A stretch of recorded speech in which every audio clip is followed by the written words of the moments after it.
Halo, ketemu lagi dengan saya Andi Setiabudi di channel YouTube Andi Setiabudi. Kali ini saya akan bercerita tentang kenangan saya bersama mantan pelatih tim nasional Indonesia asal Austria, Alfred Riedel. Alfred Riedel meninggal dunia kemarin pada tanggal 8 September 2020 di Austria, negara asalnya, karena menderita penyakit kanker. Saya pribadi mengucapkan turut berduka cita dan berbelasungkawa, dan semoga keluarga yang ditinggalkan diberikan ketabahan, karena Alfred Riedel adalah orang yang sangat baik menurut saya. Saya pertama kali bertemu Alfred Riedel itu tahun 2010 pada saat berlangsungnya pelatnas untuk persiapan Piala AFF 2010. Dan lucunya, saya berkomunikasi dengan Alfred Riedel itu pertama kali itu melalui email. Jadi saya mengirimkan email, alamat emailnya pun saya berusaha percaya di internet, dan boleh percaya boleh tidak ya, saya mendapatkan alamat email tersebut setelah browsing cukup lama di internet. Saya akan tunjukkan emailnya seperti apa. Ya, itu tadi email dari saya yang dibalas oleh Alfred Riedel. Saya tidak menyangka bahwa email tersebut mendapat respon yang positif dari Alfred Riedel. Berdasarkan email tersebut, akhirnya saya bertemu dengan Alfred Riedel di waktu dan tempat yang ditentukan, yaitu di Stadion GBK. Dan waktu pertemuannya adalah setelah sesi latihan sore tim nasional. Jadi tim nasional kita itu latihannya tuh kalau sore hari itu jam 3 sampai jam 5 sore di GBK pada saat itu ya. Nah, saya pun datang sekitar pukul 3:30 pada saat itu, cuman karena sudah dimulai latihannya, akhirnya saya berada di pinggir lapangan menyaksikan jalannya latihan. Nah, pada saat saya menunggu Alfred Riedel yang saat itu tengah memberikan instruksi di tengah lapangan, saya bertemu dengan mantan pelatih Manchester United Soccer School, Paul Ken. Jadi Paul Ken ini pada saat itu dipercaya untuk mengelola IFA, Indonesian Football Academy. Jadi semacam sekolah atau akademi sepak bola khusus yang berada di bawah PSSI pada saat itu kalau tidak salah. Cuma saat ini sepertinya program ini sepertinya sudah tidak ada ya.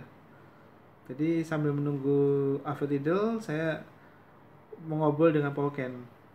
Kebetulan karena saya fans Manchester United, jadi ya nyambung lah gitu. Lalu di sela-sela latihan tersebut, Alfred Riedel ternyata keluar dari lapangan ke pinggir lapangan untuk duduk di bench pemain. Dan pada saat itu saya mendekati Alfred Riedel dan memperkenalkan diri. Saya katakan bahwa saya adalah Andi yang mengirimkan email kepadanya beberapa waktu yang lalu, dan dia lalu sangat welcome, dan kami berbincang-bincang kurang lebih sekitar 10 menit lah. Kami nggak bisa lama karena pada saat itu skuad tim nasional itu sedang melakukan latihan ringan. Jadi mereka melakukan skuad pelatnas itu dibagi dua, keduanya lalu dipertemukan dalam pertandingan pertandingan ringan lah. Jadi ada tim A dan tim B gitu. Dan tampaknya Riedel juga tidak terlalu senang kalau konsentrasinya melatih itu diganggu. Jadi kita harus tahu diri lah. Jadi kita setelah saya memperkenalkan diri, saya bilang oke, we talk again later. Saya menyampaikan begitu. Jadi saya bilang nanti kita ngobrol-ngobrol lagi. Oke.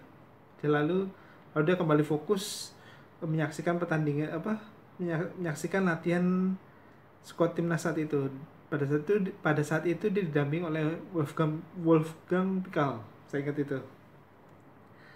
Nah, jadi setelah latihan itu selesai jam 5, barulah saya dekati Alfred Idol kembali, kita ngobrol-ngobrol sebentar, lalu kita ambil foto bersama, dan setelah itu langsung banyak media mendatangi kita pada saat itu karena meminta keterangan perkembangan dari update Platnas untuk persiapan AFF 2010 pada saat itu. Menurut eh, saya bisa melihat bahwa harapan begitu besar dibebankan kepada Alfred Riedel agar Indonesia meraih prestasi maksimal di AFF 2010, dan memang terbukti Alfred Riedel tuh berhasil memberikan perubahan yang signifikan terhadap timnas pada saat itu, meskipun sayangnya pada tahun 2010 Indonesia gagal menjadi juara, hanya menjadi runner up gitu. Tapi menurut saya apa yang sudah diberikan Alfred Riedel itu sudah sangat luar biasa untuk perkembangan tim nasional Indonesia. Nah, saya kemudian bertemu Alfred Riedel selanjutnya itu beberapa bulan kemudian, kalau tidak salah. Pokoknya pertemuan saya dengan Alfred Riedel tersebut itu pada saat sedang terjadinya konflik internal PSSI. Jadi karena adanya konflik di kepengurusan PSSI, akhirnya terbagi dua pada saat itu kepemimpinan sepak bola nasional. Akhirnya Alfred Riedel itu diberhentikan oleh PSSI, dan pertemuan saya dengan Alfred Riedel tersebut terjadi di salah satu stasiun televisi swasta di Indonesia. Jadi Alfred Riedel diundang, ditanya pendapatnya bagaimana nih kok dengan konflik ini, akhirnya berujung dengan dia harus diberhentikan sebagai pelatih tim nasional. Nah, yang saya ingat dari sosok Alfred Riedel pada pertemuan saya terakhir, dia kan berusaha menjelaskan kepada publik melalui media televisi bahwa kondisinya seperti ini, apa yang dialami seperti ini, dan dia tampak tidak berusaha menyalahkan siapa-siapa. Dia hanya menyayangkan kenapa harus terjadi konflik di PSSI pada saat itu, yang imbasnya adalah tim nasional tidak bisa efektif terbentuk, dan sepertinya dia tidak mempermasalahkan seandainya dia diberhentikan. Tapi yang disayangkan adalah kenapa konflik itu akhirnya mengorbankan tim nasional sendiri gitu. Dan yang saya ingat pada saat saya bertemu di acara televisi salah satu televisi swasta di Indonesia tersebut, pada saat syutingnya selesai, ada staf dari TV tersebut menghampiri Alfred Riedel dan dia mengatakan, sure, this is for transport fee. Ya biasalah kalau kita diundang ke stasiun televisi kan ada amplop yang untuk uang transport gitu kan. Dan Alfred Riedel tampaknya sama sekali tidak menduga kalau dia bakal mendapatkan amplop tersebut. Saya selalu ingat dia berkata begini, this is for me? Oh, thank you, I really appreciate. I really appreciate. Berapa kali dia mengulangi thank you. Meskipun jumlahnya mungkin tidak banyak ya, maksudnya hanya mungkin sekitar ratusan ribu, tapi mungkin Riedel merasa dihargai sebagai seorang narasumber yang diundang terus mendapatkan amplop untuk transportasi, meskipun jumlahnya tidak banyak, tapi dia begitu senang, gembira, dan sangat menghargai hal tersebut. Mungkin di negaranya, mungkin kalau narasumber datang ke sebuah acara mungkin tidak ada ininya, mungkin ya, kita tidak tahu. Tapi saya akan selalu mengingat hal tersebut. Dia adalah pelatih yang baik, sangat disayangkan dari beberapa kali melatih timnas Indonesia dia tidak bisa mempersembahkan gelar juara. Padahal bagi saya Alfred Riedel itu adalah sosok pelatih yang cocok dengan karakteristik pemain Indonesia. Dia sudah mengerti kepribadian para pemain, bentuk pemainnya seperti apa, dan mental pemain Indonesia seperti apa. Jadi dia bisa mengetahui semuanya dan menggabungkannya untuk menciptakan komposisi tim nasional terbaik pada saat itu. Jadi sekali lagi, selamat jalan Alfred Riedel.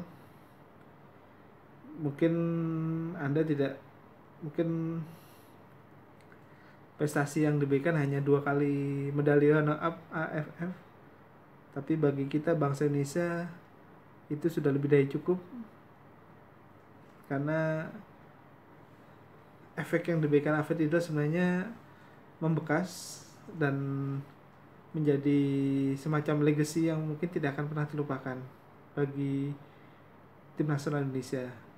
Dan saya yakin semua orang pasti akan mengingat bagaimana Alfred Riedel menciptakan sebuah tim Indonesia pertama yang tampil begitu luar biasa di ajang AFF dan memberikan hiburan kepada bangsa Indonesia pada saat itu. Hiburan dan semangat persatuan dan kesatuan, dimana kita semua bisa bersatu mendukung tim nasional Indonesia karena permainannya sangat luar biasa. Karena sebelum Alfred Riedel bisa dibilang supporter Indonesia itu kayak pesimis melihat tim nasional Indonesia.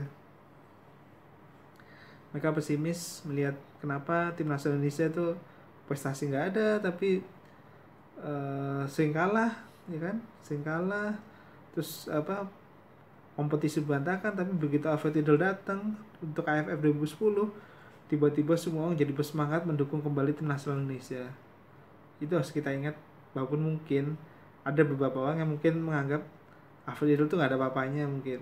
Maksudnya Alfred Riedel mungkin tidak sebagus yang orang pikir mungkin. Ada yang berpikir seperti itu, dan itu adalah hak mereka. Tapi paling tidak dalam kesempatan ini saya berharap marilah kita semua mendoakan agar Alfred Riedel bahagia dan tenang di alam sana, dan semoga sekali lagi keluarga yang ditinggalkan diberikan ketabahan dan kekuatan. Indonesia tidak akan pernah melupakan Alfred Riedel.